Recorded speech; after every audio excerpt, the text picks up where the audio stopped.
flag at Phoenix for Kevin Harvick. Newman's beside the 42. And he's 42's in the wall.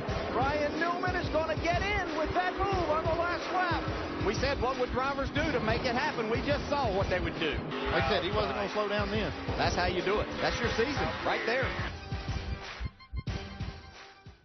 In the chase for the championship, the field is down to 4, and we have all 4 drivers covered live throughout this week. Jay, let's get it started with Denny Hamlin. Yeah, Chris, we'll start with Denny Hamlin. He gets the 4th and final spot, but Denny's won twice at Homestead, where the title will be decided Sunday. Ryan McGee, give us more on Mr. Hamlin. Yeah, and you know, he hasn't just won twice at Homestead. He won this race a year ago. That's kind of why it's relaxed here at Joe Gibbs Racing here on Monday morning. Now, part of that, too, is the team transporter, the 18-wheeler, isn't back from Phoenix yet. It gets in the middle of the night. The team got in the middle of the night on Sunday night. They're asleep right now. That's why I'm trying not to yell. The cars are ready for Homestead. They're sitting on the shop floor.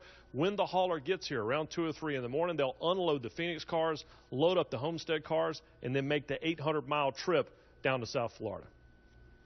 All right, Ryan, how about Joey Logano? If he's able to break through and win the chase, he'll become the 3rd youngest driver to win it all behind Bill Rexford and Jeff Gordon. For a report on Logano, Dave Burns. In Mooresville, North Carolina with Team Penske, and they got into the area very late last night, about 1:15 a.m. Joey got back sleeping in this morning and then ready for his normal day with crew chief Todd Gordon breaking down Phoenix, setting up Homestead, and just hanging out and spending some time with the guys and girls in the shop. So what's on the mind of the 24-year-old in his second and arguably the most unique chase that he's been in? Well, first of all, he is confident. People around him say that he's never been more confident than they see him right now, and they expect that to play well for him going forward. And then secondly, do what they do. That's a phrase that Todd Gordon, the crew chief, uses so much, they kid him about it. They say it when they go out to dinner. What are we going to do? Let's do what we do. Let's go out to dinner.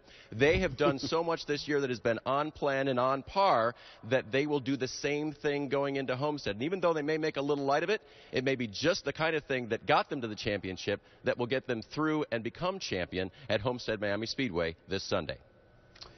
All right, Dave, Ryan Newman with a shrewd move late yesterday is into the Final Four, and if things break his way, Sunday he could become the first man to win a title without winning a single race. Mike Massaro, what can you tell us about Ryan Newman?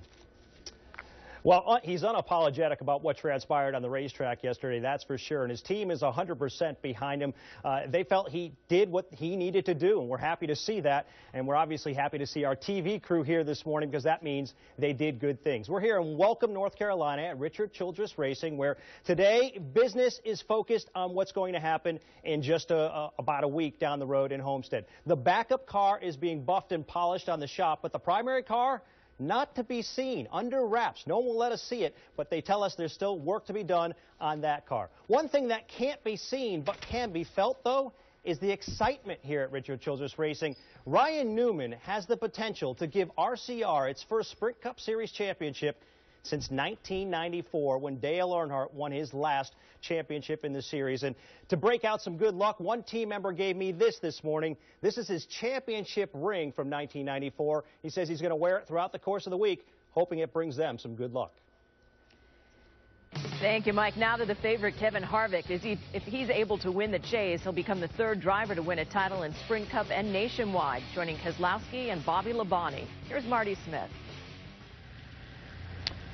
I'm actually here, Chris, at Kevin Harvick's house. I mean, as you can see, he has some pretty good digs.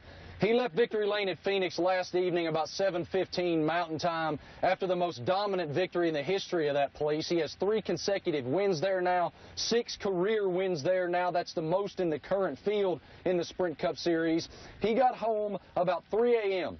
back here to his home and got up early this morning. He's actually packing to move. He's leaving this house. He and his wife, his family, son are moving today to a new residence, so obviously he's busy. Anyone who's moved knows how chaotic that is in the first place, much less to be in the middle of a championship battle at the highest level of motorsport. Now, Harvick, when he got on his plane last night, he said to his right-hand man, Josh Jones, how about that Aaron Boone walk-off?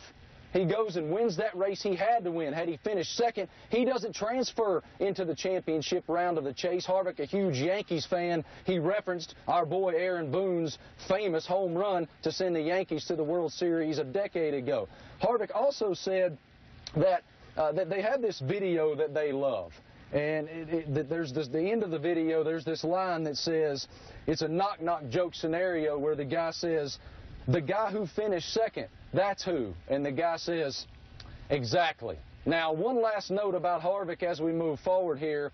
He's close with the New York Yankees, and his friend Josh Jones got a note this morning from Yankees manager Joe Girardi that said he loved the Aaron Boone reference, and good luck. Not bad company for a guy trying to win a title, Chris. I certainly agree, Marty. Marty Smith running the anchor leg of our reports there. Nice digs. Here are the odds as Vegas sees it. The favorite to win the Chase at Westgate Las Vegas Superbook, Kevin Harvick, followed by Joey Logano. Harvick enters